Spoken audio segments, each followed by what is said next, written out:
Universe में हर एक Galaxy एक दूसरे से दूर जा रही है। लाइट को सन से अर्थ पे ट्रैवल करने के लिए 8 मिनट का टाइम लगता है। मिल्की वे के सेंटर पे एक ब्लैक होल है जिसका मास मिलियंस टाइम्स ऑफ द सन है।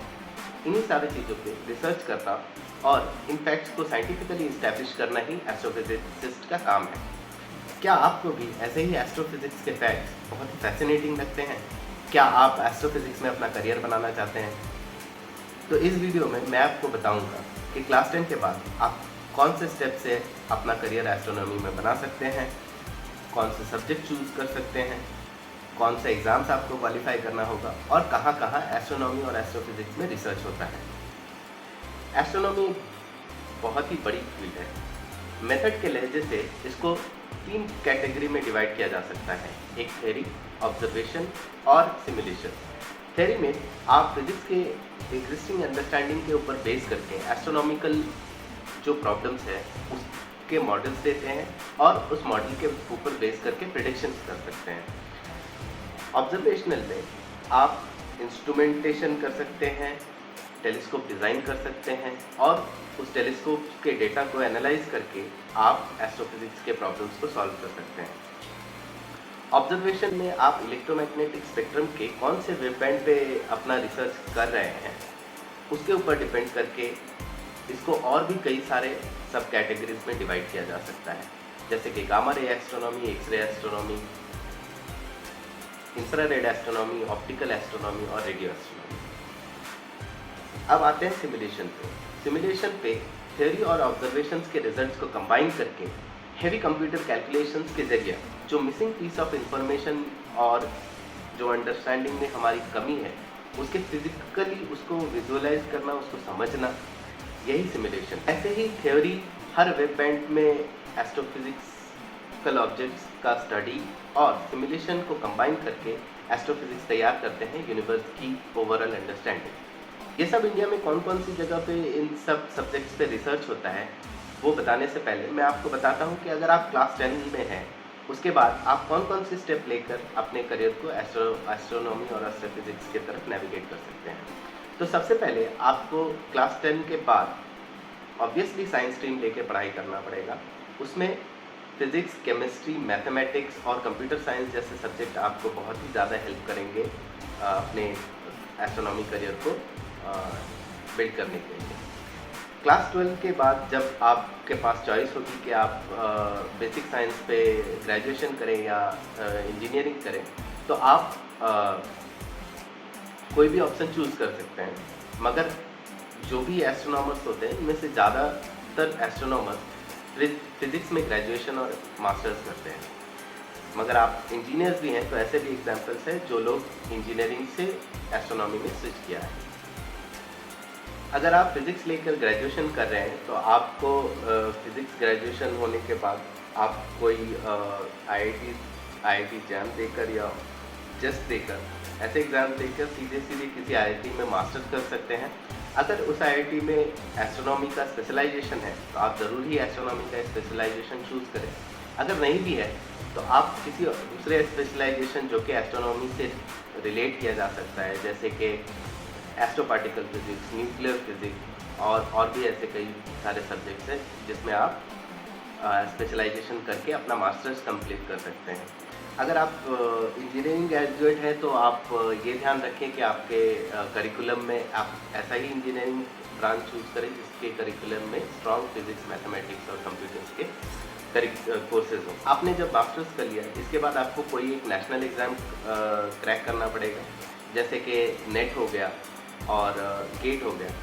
तो जो भी इंजीनियरिंग बैकग्राउंड से हैं वो रिस्पेक्टिव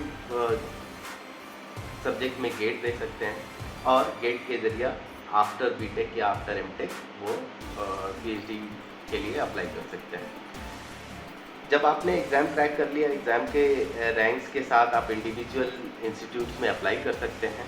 याद रखिए जितना ही ज़्यादा रेप्यूटेड इंस्टीट्यूट उतना ही अच्छा आपका रैंक होना पड़ेगा।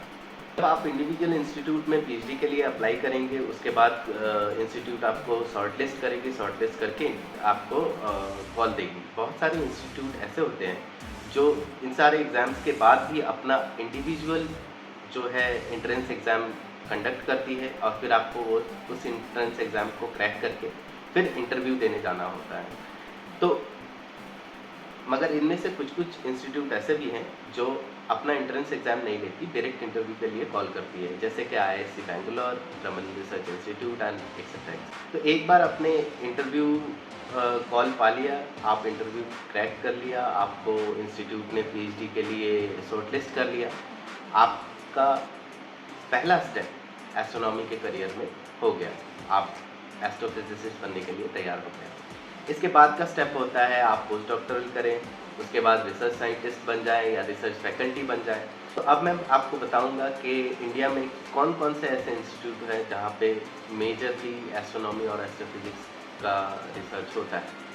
तो अगर मैं सबसे प्रोमिनेंट कुछ नाम लूँ तो इसमें आयु का पुणे आता है, TIFR मुंबई आता है। इसके अलावा पुणे में ही TIFR का एक अपना इंस्टीट्यूट है जो कि है NCRA, जो कि रेडियो एस्ट्रोनॉमी बेस्ड रिसर्च करता है। और ये एक ये एक GMRT टेलीस्कोप जो कि एक रेडियो टेलीस्कोप है पुणे में, उसको भी ऑपरेट करता है। इसके अलावा हमारे पास बहुत सारे रिसर्च इंस्टीट्यूट हैं, तो मुझे सबके नाम तो याद नहीं है, मगर मैं आपको एक मैंने लिस्ट बनाई है, उसको देख के मैं बताता हूँ। तो इसके अलावा बेंगलोर में इंडियन इंस्टीट्यूट ऑफ एस्ट्रोफिजिक्स है, जहाँ पे ऑप्टिकल एस्ट्रोनॉमी की बहुत सारे ब्रांचेस पे बहुत ज़्यादा ही रिसर्च होती है। और इसके बाद रमन रिसर्च इंस्टीट्यूट है, जहाँ एक्सरे एस्ट्रोनॉमी में रिसर्च होता है, रेडियो एस्ट्रोनॉमी में रिसर्च होता है। इसके अलावा आप इसरो ज्वाइन कर सकते हैं, जहाँ पे स्पेस बेस्ड पेलोड्स जो है डिटेक्टर्स, एक्सरे एस्ट्रोनॉमी में यूज़ होने वाले डिटेक्टर्स और टेलीस्कोप्स जहाँ से लॉन्च होते हैं, वहाँ पे आप इंस्ट्रूमेंटेशन कर सकते हैं, या फिर टेलीस्कोप के डेटा से वहाँ पे आप नॉर्मल एस्ट्रोफिजिक्स के साइंस कर सकते हैं। इसके अलावा काफ़ी सारे IITs हैं जो कि PhD में बहुत ही डेडिकेटेडली आपको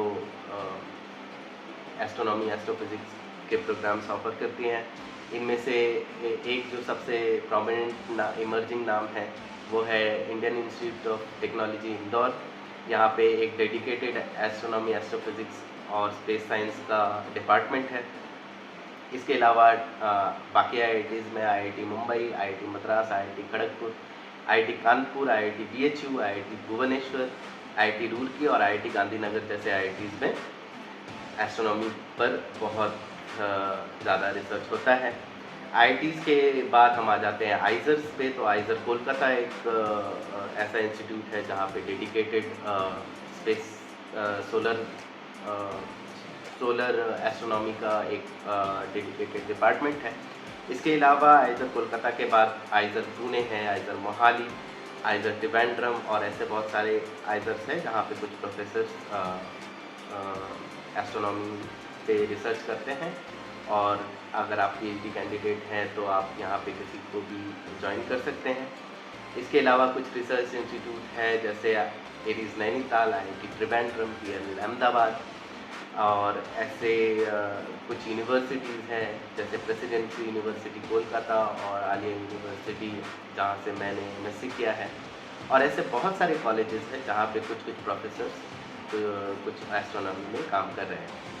तो मैंने ये जो सबसे ज़्यादा फेमस इंस्टीट्यूट्स है जहाँ पे एस्ट्रोफिजिक्स और एस्ट्रोनॉमी में PhD किया जा सकता है, आप अपने एस्ट्रोफिजिक्स बनने का, एस्ट्रोफिजिसिस्ट और एस्ट्रोनॉमर बनने का सफ़र शुरुआत कर सकते हैं। ऐसी लिस्ट मैंने बनाई है और मैंने आपको इसके बारे में बताने की कोशिश की। I hope you like the video, you get some value from it. Please subscribe my channel and मिलते हैं अगले वीडियो में।